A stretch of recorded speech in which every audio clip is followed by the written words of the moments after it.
షబీర్ భాయ్, ఏందిరా భాయ్? మా కోనేటి వీధిలో కేబుల్ కనెక్షన్ రావట్లేదు భాయ్. పొద్దునేందిరా భాయ్? లేదన్నా, మేము కొంచెం క్రికెట్ బెట్టింగ్ పెట్టుకున్నాం, కొంచెం వీలైతే చూడన్నా. నేను రాను పోరా భాయ్. అన్నా ఏందిరా?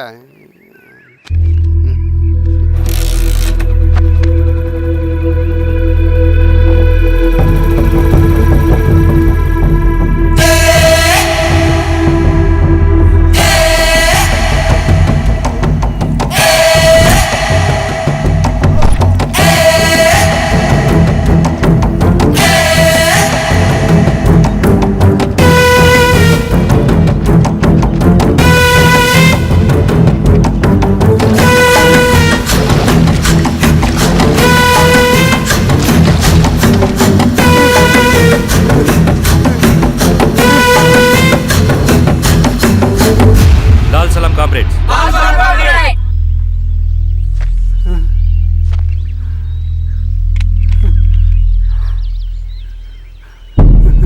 1,00,000 రూపాయలు సంపాదించడానికి ఎన్ని రోజులు పడుతుంది? అడిగిన దానికి సూటిగా సమాధానం చెప్పు. 1,00,000 రూపాయలు సంపాదించడానికి ఎన్ని రోజులు పడుతుంది? చెప్పురా ద్రోహి. అదే ఒక విప్లవకారుని తయారు చేయడానికి ఎన్ని రోజులు పడుతుంది తెలుసా? చెప్పురా. ఒక సూర్యగోళాన్ని సృష్టించినంత కష్టమరా. అలాంటి వాడిని ఒక 5,000 అమ్మేస్తావు కదరా.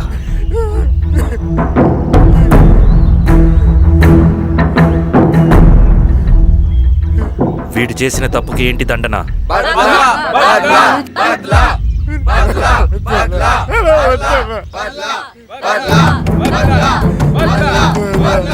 నీలాగా డబ్బుకు కకృతిపడి విప్లవకారుల్ని బలిపెట్టే ప్రతి ఒక్కొక్కడికి నీ చావుకు గుణపాఠం కావాలి.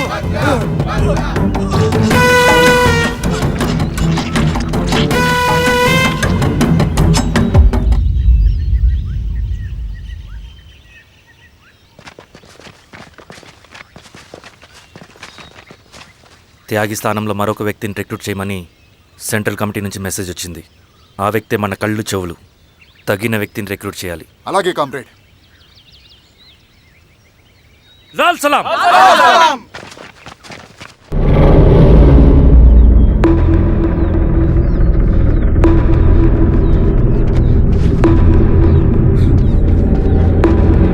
సార్ సార్ సార్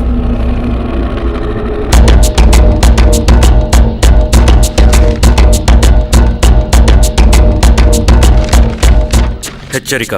డబ్బులు కమ్ముడిపోయే ఊరుకుక్కలతో విప్లవోద్యమాన్ని ఆపలేరు. ఆపాలని ప్రయత్నించే ప్రతి ఒక్కరికి ప్రజాకోట్లో ఇదే గతి పడుతుంది. ఇట్లు సింగన్న దళం.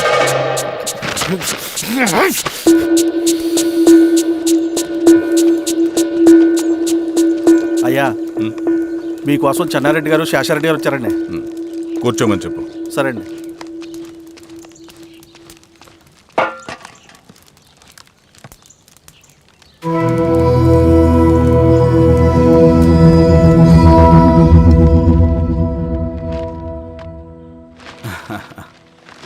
కూర్చోండి బాబాయ్. ఏంటి బాబాయ్ పొద్దున ఎలా వచ్చారు? అదే ఈశ్వరా, రైతు కూలీల విషయం. అవును బాబాయ్, ఈ విషయం పెద్దది కాకుండానే ఇక్కడే తుంచేయాలి. ఊళ్ళో అందరి సమస్య అదే ఈశ్వర. వాళ్ళు సరిగ్గా సమయం చూసి కూలీ రేట్లు పెంచమంటున్నారు. ఒక 5-10 అయితే మనకు పెద్దగా బాధ ఉండేది కాదు. ఏకంగా 50 రూపాయలు పెంచమంటున్నారు. ఇక మనకు మిగిలేదేంటన్నా?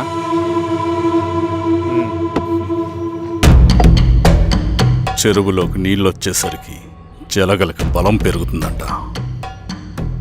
ఆ అన్నల అండ చూసుకుని కూలీ నా కొడుకులు రెచ్చిపోతున్నారు.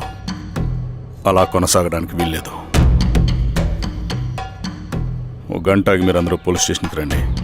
అక్కడ మాట్లాడి ఏం చెయ్యాలో ఒక నిర్ణయానికి వద్దాం. అలాగే పద.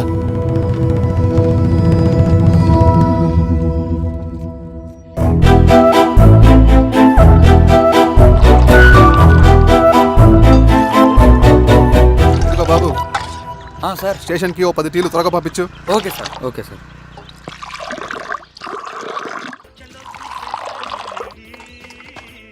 రెడ్డి గారు, బయట ఊరు నుంచి కూలి వాళ్ళని తీసుకొస్తే ఇక్కడ ఊరోళ్ళు ఊరుకుంటారా? గొడవలకు వస్తారండి. నాకు లా అండ్ ఆర్డర్ ఇష్యూ అవుతుంది. వాళ్ళు గొడవకు దిగితే మేమన్నా వాచమలమా? ఏం చేయాలో మాకు తెలుసు. చుండూరు, కారంచెడు, పదిరికుప్పం, నీరుకొండల్లో ఏం జరిగిందో ఈ ఊర్లో కూడా అదే జరుగుతుంది. మీరు ఇలా ఆవేశపడితే ఎలా రెడ్డి గారు? మీరైనా చెప్పండి ఈశ్వర్ రెడ్డి గారు. ఏం చెప్పమంటావు గిరిధర్? వాళ్ళు ప్రతి సంవత్సరం ఇలా పెంచుకుంటూ పోతూ ఉన్నారు. ఈ సంవత్సరం 50, వచ్చే సంవత్సరం ఎంతని ఎవరికని వాళ్ళు అడిగిందంతా ఇచ్చుకుంటూ పోతూ ఉండాలా మేము? వచ్చే సంవత్సరం పెంచర్లేండి సార్. సరే, అలాగని వాళ్ళని రాసిమ్మని చెప్పండి, అప్పుడు చూద్దాం. వీరస్వామి, ఆ నరసింహులు గారిని పిలువు. సార్ నరసింహ గారు సార్ పిలుస్తున్నారు. నమస్తే సార్. నమస్తే, కూర్చోండి. Sir tea.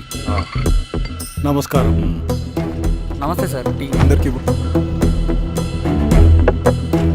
చూడండి నరసింహులు గారు, మీరు అడిగింది ఇవ్వటానికి వాళ్ళు సిద్ధంగా ఉన్నారు. కానీ వచ్చే సంవత్సరం మీరు కూలీల రేటు పెంచబోమని హామీ ఇవ్వాలి. వచ్చే సంవత్సరం మిగిలిన వస్తువుల ధరలు పెరగవని మీరు హామీ ఇవ్వండి, అలాగే మేము ఇస్తాం. మేము అడిగింది మీ చేతిలో ఉంది, మీరు అడిగింది మాత్రం మా చేతిలో లేదు. వాళ్ళ చేతిలో ఉంది సార్, అంతా అన్నల చేతిలో ఉంది. సార్ వాళ్ళెవరో మాకు తెలియదు. మేమెవరి చేతుల్లో కీలువమనం కాదు. ఇది మా రైతు కూలీలందరం కలిసి సమిష్టిగా తీసుకున్న నిర్ణయం. చిన్న చిన్న అవసరాలకు అప్పులు తీసుకున్న పాపానికి మా భూముల్ని బలవంతంగా గుంజుకుని మా పొలాల్లో మమ్మల్నే కూలీలుగా మార్చారు వీళ్ళు. భూమి మాది, పని చేసేది మేము, పండించేది కూడా మేమే. అవన్నీ మీ పార్టీ మీటింగ్ లో చెప్పుకోండి, వింటారు. కూలీ డబ్బులు ఇవ్వడం దయాధర్మం కాదు, మీకు తోచినంత ఇవ్వడానికి అది మా హక్కు. మేము అడిగింది న్యాయబద్ధంగా ఇవ్వకపోతే మీ పొలాల్లో ఒక గింజ కూడా రాలదు. పండిన పంటనంతా కాకులకి గద్దలకి వేసుకోవాల్సి వస్తుంది.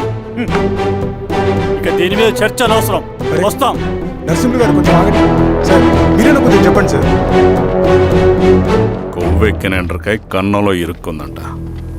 దాన్ని బయటికి ఎలా తీయాలో, కోసి కూర ఎలా వండుకోవాలో మాకు బాగా తెలుసు. అరే పదండి బాబాయ్.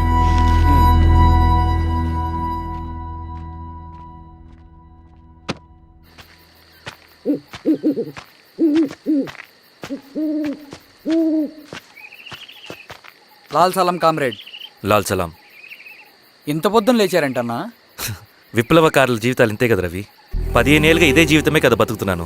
ఎటువైపు నుంచి ఎవడొచ్చి అటాక్ చేస్తాడో తెలీదు. పరిగెడుతూనే ఉండాలి. ఈ అడవిలో కడుపు నిండా తిండి, కంటి నిండా నిద్ర కూడా ఉండదు. ఒక్కొక్కసారి తాగడానికి చుక్క నీరు కూడా దొరకదు. 2 పుస్తకాలు, ఒక కిట్ బ్యాగ్, అందులో 2 జతలు, ఒకటి ఒంటి మీద, ఇంకోటి దండం మీద. ఇవే మనకున్న ఆస్తి. ఒక్కొక్కసారి ఇవి కూడా ఉండవు. బార్డర్లో సైనికుడు లాంటి వాడే, అడవిలో విప్లవకారుడు కూడా. ఇదంతా జనం కోసం, వాళ్ళ బతుకుల్లో వెలుగు కోసం. సరే, ఏం సమాచారం? కూలీ రేట్లు పెంచే విషయంలో భూస్వాములు చాలా పట్టుదలగా ఉన్నారన్నా. కానీ మన నరసింహులు నన్ను ఒప్పుకోలేదు.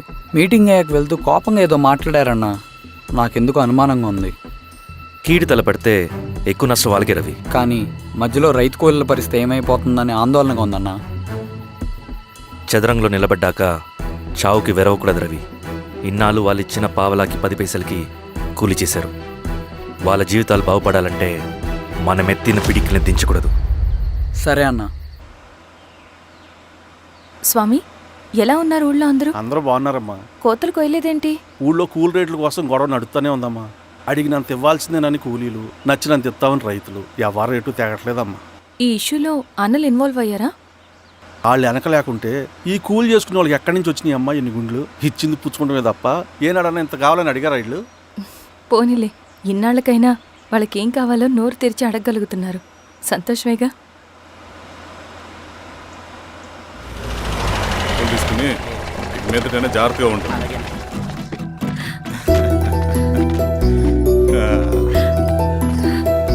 బాగున్నావమ్మా? బాగున్నానన్నయ్య, నువ్వెలా ఉన్నావు? బాగున్నాను. రా లోపలికి వెళ్దాం. రా కూర్చో. సో ప్రయాణం అంతా బాగానే జరిగింది కదా? నీ ఫేవరెట్ నెత్తిపూరి. రా వడ్డిస్తారా? ప్లేట్ తిప్పు. నాకొద్దన్నయ్య, నాకు మంచి కాఫీ తాగాలని ఉంది. అమ్మో, నీకు నచ్చినట్టు కాఫీ చేయాలంటే ఆ దేవుడి దిగి రావాలి తల్లి. ఏంటో అన్నయ్య, మంచి కాఫీ తాగకపోతే ఇక ఆ రోజంతా అదోలా ఉంటుంది నాకు. రేయ్ సామే, అయ్యా అర్థమైంది. శిరీష్ అమ్మకి మంచి కాఫీ కావాలి, అంతేగా నేను వెళ్ళి పట్టుకొచ్చేస్తా. ఎక్కడికి స్వామి? మన ఊళ్ళో మెగాస్టార్ హోటల్ ఉందమ్మా, అందులో కాఫీ చాలా బాగుంటుంది. నేను వెళ్ళి పట్టుకొచ్చేస్తా. స్వామి, అమ్మా కాఫీ అంటే అక్కడికే వెళ్ళి వేడి వేడిగా తాగాలి. నేను వస్తాను పద. అవునమ్మా, అక్కడ నేను కూడా తాగాను, చాలా బాగుంటుంది. వెళ్ళు. థ్యాంక్ యూ అన్నయ్య. ఆడుతూ పాడుతూ పని చేస్తాం.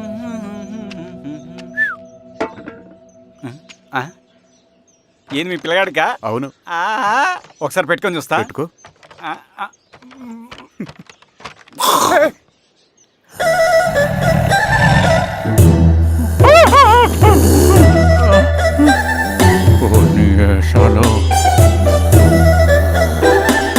ఇన్ని బట్టలు ఉంటే చూడండి, బట్టలు లేకుండా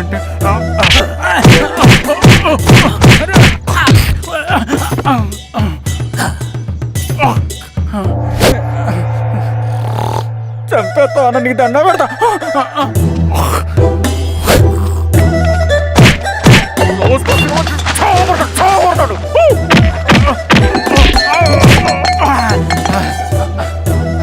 నేనన్నా బొట్టుని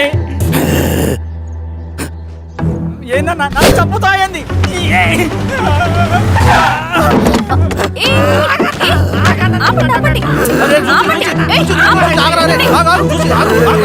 రాత్రి దొంగ సినిమా చూసాడమ్మా, పొద్దున్న నేను పొలాలు కొంచెం చంపేస్తాడమ్మా.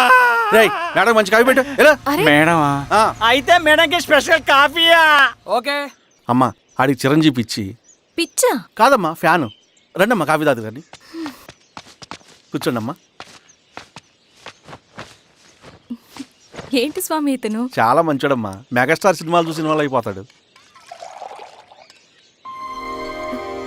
స్వామి అమ్మా ఈ కాఫీ నేను ఎక్కడో తాగాను. మేడంకి స్పెషల్ కాఫీయా? ఏయ్, చూచి. పద. మందులు రాసుకో చూచి. Thank you. పద కూర్చో.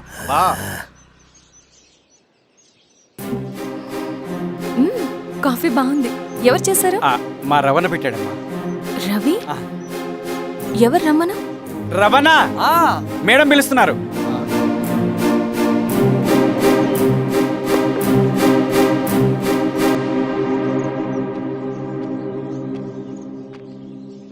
ఇతనే రవణ.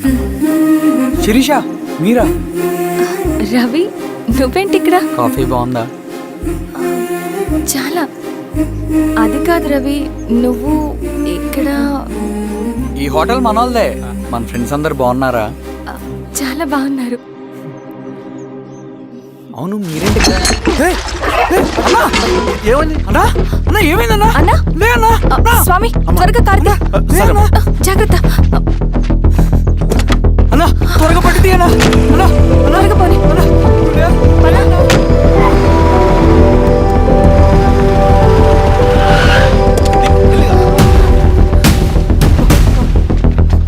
డాక్టర్ డాక్టర్ డాక్టర్ ఏమైంది? డాక్టర్ త్వరగా చూడండి డాక్టర్. లోపల తీసుకురండి.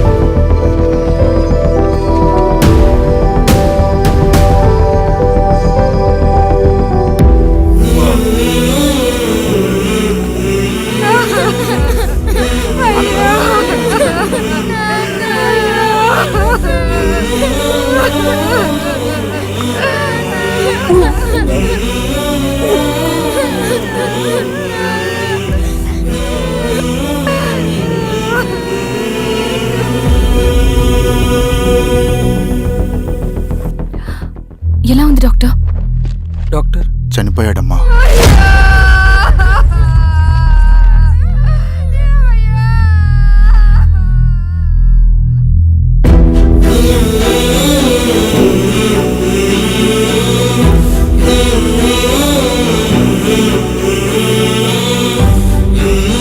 ఆ పేపర్స్ ఏంటి రవి? అతని భూమికి సంబంధించిన పేపర్స్. ఒక సంవత్సరం నుంచి ఈ పేపర్స్ పట్టుకుని ప్రతిరోజు ఎంఆర్ ఆఫీస్ చుట్టూ తిరిగేవాడు. భూమిని తాకట్టు పెట్టి అప్పు తీసుకున్న పాపానికి టైంకి వడ్డీ కట్టలేదని అప్పిచ్చిన ఆ దొర ఎంఆర్ఓ ఆఫీస్లో లంచం ఇచ్చి భూమిని తన పేరు మీద రాయించుకున్నాడు. ఈ ఎంఆర్ఓ ఆఫీస్లో ఎవరు నిజాయితీగా పనిచేయట్లేదండి. చెట్టు కట్టి నరకాలు ఒక్కొక్కడిని. నరికేయడమేంటి రవి? నువ్వు కాగితం మీద ఒక బొమ్మ గీస్తావు, ఒక చోట సరిగ్గా రాదు, ఏం చేస్తావు? ఎరేజర్తో సరిచేస్తావా లేకుంటే ఆ పేపర్ని చింపేస్తావా? మరి మనుషుల విషయంలో ఎందుకు రాదు ఆ ఆలోచన? తప్పు చేసిన ప్రతి ఒక్కరిని నరుక్కుంటూ పోతే చివరికి మిగిలేది మనుషులు కాదు, శవాలు.